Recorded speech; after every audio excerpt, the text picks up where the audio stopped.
Hey guys! In today's video, I'm going to show you how to watch Instagram Reels in high quality. If you've noticed that the quality of the Reels you're watching has dropped, I'll show you how to fix it. 1.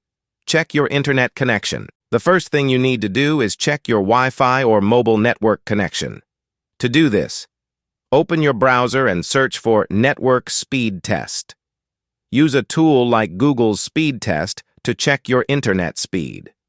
If your internet speed is slow, below 30 to 50 megabits per second, the quality of the Reels you see will likely be lower. Make sure your internet connection is fast enough to stream high-quality videos. 2. Adjust Instagram settings. If your internet speed is fine, the next step is to check your Instagram settings. 1. Open Instagram and go to your profile. 2. Tap the 3 lines in the top right corner. 3. Go to Settings and Privacy. 4. Scroll down and select Media Quality. 5. If the Disable HDR video playback option is turned on, turn it off. This will improve the quality of the Reels you watch. By checking your internet speed and adjusting your Instagram settings, you should be able to watch Reels in high quality.